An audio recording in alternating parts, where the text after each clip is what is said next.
There's a reason why some men can walk into any room and immediately become the center of female attention, while others remain invisible despite being more attractive, wealthier, or more successful. It's not what you think. It's not about looks, money, or status. It's about understanding something most men will never learn: the dark side of human psychology that governs attraction.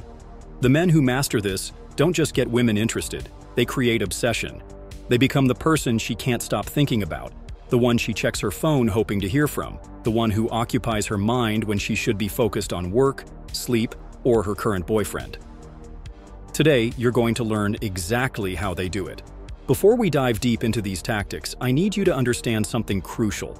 These aren't pickup lines from some cheesy dating book. These aren't tricks you learned from your buddy who claims he's a player. These are documented psychological principles that have been studied, refined, and proven effective by researchers like Robert Cialdini in his groundbreaking work, Influence, behavioral economists like Dan Ariely, who expose the irrationality of human decision-making, and field researchers like Mystery and Neil Strauss, who documented real-world applications in The Game. We're talking about the same psychological triggers that billion-dollar companies use to make you buy their products, that politicians use to win elections, and that master manipulators use to control entire organizations. The difference is, today you're going to learn how to apply these principles ethically in the realm of attraction and seduction. The first dark tactic that separates the magnetic men from the invisible ones is what psychologists call intermittent reinforcement. This principle was discovered by B.F. Skinner during his experiments with rats and pigeons, but its applications in human behavior are absolutely devastating when used correctly. Here's how it works. When you reward someone consistently, they become comfortable and predictable. When you never reward them, they lose interest and move on. But when you reward them unpredictably, sporadically, and with varying intensity, you create what behavioral scientists call an addiction response. The person becomes psychologically hooked on trying to figure out your pattern, even when no pattern exists. In the context of seduction, this means never being completely available, never being entirely predictable, and never giving her your full attention all at once. Instead, you give her moments of intense connection, followed by periods of distance. You respond to her texts immediately sometimes, and other times you wait hours or even days. You're incredibly warm and engaging one evening, then slightly aloof the next time you see her. This isn't about playing games for the sake of being difficult. This is about understanding that the human brain is wired to pursue what it can't fully have or predict. When you become too available, too predictable, too eager, you satisfy her curiosity about you. And once curiosity is satisfied, attraction begins to fade. But when you remain slightly unpredictable, she never quite knows where she stands with you. And this uncertainty creates a psychological tension that she interprets as intense attraction. The key is to vary your availability and attention in ways that seem natural, not forced or obviously manipulative. The second tactic involves leveraging what social psychologist Leon Festinger called cognitive dissonance. This occurs when someone holds two contradictory beliefs or when their actions don't align with their stated values. The discomfort this creates motivates them to change either their beliefs or their behavior to restore internal consistency. In seduction, you create cognitive dissonance by being simultaneously challenging and validating, by showing interest while maintaining standards, by being approachable yet slightly unattainable. For example, you might say something like, "I find you really interesting, but I'm not sure we'd be compatible long term." Or, "You're attractive, but there's something about you I can't quite figure out." This creates internal conflict in her mind. Part of her feels validated by your interest, while another part feels challenged by your hesitation. To resolve this dissonance, she becomes motivated to prove that you're wrong about the compatibility issue, or to figure out what that mysterious something is that you noticed about her. She starts investing more energy in trying to win your full approval, and this psychological investment translates into increased attraction. The more effort someone puts into pursuing something, the more valuable that thing becomes to them. This is why people value things they work for more than things that come easily. By creating cognitive dissonance, you're essentially making her work to resolve the contradiction you've created, and this work makes you more valuable in her mind. The third dark tactic is called social proof manipulation, and it's based on Robert Cialdini's research showing that people determine what's correct by finding out what other people think is correct. This is especially powerful when those other people are similar to them.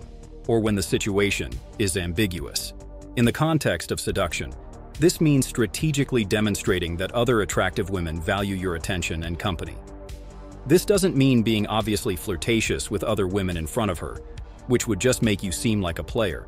Instead, it means subtly indicating that you have options, that other women find you attractive, and that your attention is something that's competed for, not freely given. You might mention, almost in passing, that you had to cancel plans with someone else to see her. You might receive a text from another woman while you're together, and rather than hiding it, briefly acknowledge it with something like, "Sorry, I need to respond to this quickly," before putting your phone away and giving her your attention again. You might have a brief friendly interaction with an attractive waitress or barista that demonstrates your social ease with women. The goal isn't to make her jealous, but to subtly communicate that you're a man who has choices, and that she needs to bring her best self to earn and keep your attention. This triggers her competitive instincts and makes her see you as more valuable, because other women obviously see value in you too. The fourth tactic involves what psychologists call the Benjamin Franklin effect, named after Franklin's observation that we like people more after we do them favors, not before. This seems counterintuitive because most people think doing favors for someone makes that person like them more, but research has consistently shown the opposite. When you do a favor for someone, you begin to like them more, and when someone does a favor for you, they begin to like you more. This happens because of cognitive dissonance again. When you do something nice for someone, your brain needs to justify why you took that action, and the easiest justification is that you must like that person. In seduction, this means asking her to do small favors for you, not constantly trying to do favors for her. You might ask her to recommend a good restaurant, to help you choose between two options, to hold something for you briefly, or to introduce you to one of her friends. These requests should be small enough that she doesn't feel imposed upon, but significant enough that she has to take some action on your behalf. Each time she does something for you, her brain interprets this as evidence that she must like you. Otherwise, why would she be helping you? This creates a psychological feedback loop where her actions influence her feelings, which in turn influence her future actions. The key is to start small and gradually increase the size of the favors as her investment in you grows. The fifth dark tactic is strategic vulnerability, which is based on research showing that people are attracted to those who are confident but not perfect, strong but not invulnerable. Arthur Aaron's famous study about building intimacy showed that gradually increasing levels of personal disclosure create emotional connection and attraction. But here's the dark twist. The vulnerability must be strategic, calculated, and timed correctly. You don't share your deepest insecurities on the first date. Instead, you reveal carefully chosen vulnerabilities that make you seem more human and relatable while simultaneously demonstrating strength. You might share a story about a time you failed at something important but learned from it and came back stronger. You might admit to a fear that's relatable but not pathetic. You might reveal a personal struggle that shows your depth and authenticity without making you seem weak or needy. The key is that these vulnerabilities should highlight your character, your growth, or your values. They should make her feel special that you're sharing something personal with her, while also making her see you as a complex, interesting person who has depth beneath the surface. This creates emotional intimacy, which is often more powerful than physical attraction, because it makes her feel uniquely connected to you in a way that she doesn't feel connected to other men.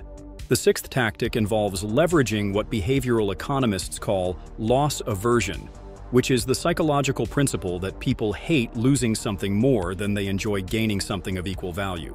Kahneman and Tversky's research showed that the pain of losing is approximately twice as powerful as the pleasure of gaining. In seduction, this means creating situations where she feels like she might lose your attention or interest, rather than constantly reassuring her that she has it. This doesn't mean being cruel or deliberately hurtful. It means maintaining your standards, having boundaries, and being willing to walk away if she doesn't meet your expectations. When you demonstrate that your attention and interest can be lost, it becomes more valuable to her.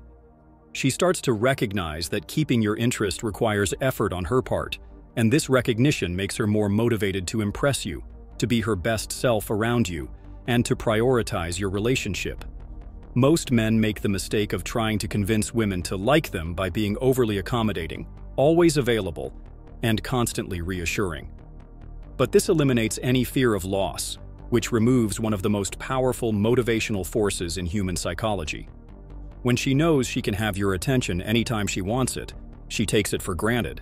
When she realizes it's something that can be withdrawn, she values it much more highly. The seventh dark tactic is called anchoring, a cognitive bias identified by psychologists where people rely heavily on the first piece of information they receive about a topic. Once this anchor is set, it influences all subsequent judgments. In seduction, this means controlling the first impression you make and the initial frame of your interactions. If you position yourself as someone who has high standards and is selective about who he spends time with, this becomes the lens through which she views all your subsequent behavior. If you establish early on that you're someone who values intelligence, ambition, or authenticity, she'll work to demonstrate these qualities to you. The key is to set these anchors subtly and naturally through your stories, your questions, and your reactions to her responses. You might tell a story about why you ended a previous relationship that highlights your standards. You might ask her questions that reveal what you value in people. You might respond positively when she demonstrates qualities you respect and remain neutral when she doesn't. This isn't about being judgmental or difficult to please. It's about establishing that you have criteria for who you invest your time and energy in, and that meeting these criteria is something she should aspire to do. The eighth tactic involves understanding and manipulating what psychologists call the mere exposure effect, discovered by Robert Zayonk, which shows that people develop preferences for things they're familiar with. But here's the twist. The effect is strongest when the exposure is frequent but brief, and when there's some variation in the context of the exposure. This means that seeing you regularly in different settings and situations creates more attraction than spending long periods of time together infrequently.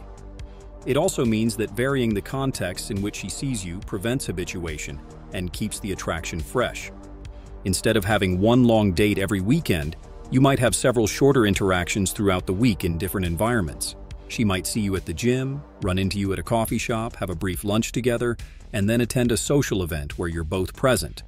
Each exposure reinforces your presence in her mind while showing different aspects of your personality and lifestyle. This creates a more complete and compelling image of who you are while preventing any single interaction from becoming boring or routine. The ninth tactic is based on what social psychologists call the contrast principle, where our perception of something is affected by its contrast with something else. If you lift a light object after lifting a heavy one, the light object seems even lighter than it actually is. In seduction, you can use this principle by creating positive emotional contrasts that make your presence feel especially good. This might mean being the calm, confident presence in a chaotic social situation. It might mean being warm and engaging after she's had a frustrating day. It might mean being intellectually stimulating after she's been around people who don't challenge her mentally.